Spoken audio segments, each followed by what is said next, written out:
হুগলি জেলা শাসকের কাছে মনোনয়ন জমা দিলেন রচনা বন্দ্যোপাধ্যায়। খাদিনা মোড় থেকে শোভাযাত্রা সহকারী তৃণমূল প্রার্থী চুঁচড়ার ঘড়ির মোড়ে পৌঁছান।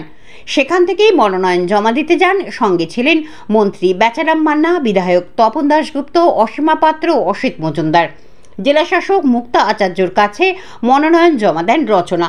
অতিরিক্ত জেলা শাসক উন্নয়ন অমিতেন্দু পালের কাছে মনোনয়ন জমা দেন মিতালি বাগ। চুঁচড়া বাসস্ট্যান্ড থেকে মিছিল করে মনোনয়ন জমা করতে যান আরামবাগের তৃণমূল প্রার্থী মিতালি বাগ। তার সঙ্গে ছিলেন বিধায়ক রামেন্দ্র সিংহ রায়, করবী মান্না। অতিরিক্ত জেলা শাসক ভূমি ও ভূমি রাজস্ব কুহক ভূষণের কাছে মনোনয়ন জমা দেন শ্রীরামপুরের বিজেপি প্রার্থী কবির শঙ্কর বোস।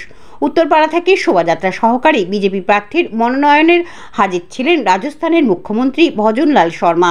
এই বর্ণাঢ্য শোভাযাত্রাকে ঘিরে মানুষের উন্মাদনা ছিল চোখে পড়ার মতো। আরও বিস্তারিত জানতে চোখ রাখুন আমার বাংলার পর্দায়। দাবি ত্যাগ এই চ্যানেল কোনো প্রচার করে না হিংসাত্মক, ক্ষতিকারক বা অবৈধ কার্যকলাপ। এই চ্যানেল দ্বারা প্রদত্ত সমস্ত বিষয়বস্তু শুধুমাত্র একটি শিক্ষামূলক উদ্দেশ্যের জন্য। ধন্যবাদ। শুভেচ্ছা টিম আমার বাংলা নিউজ।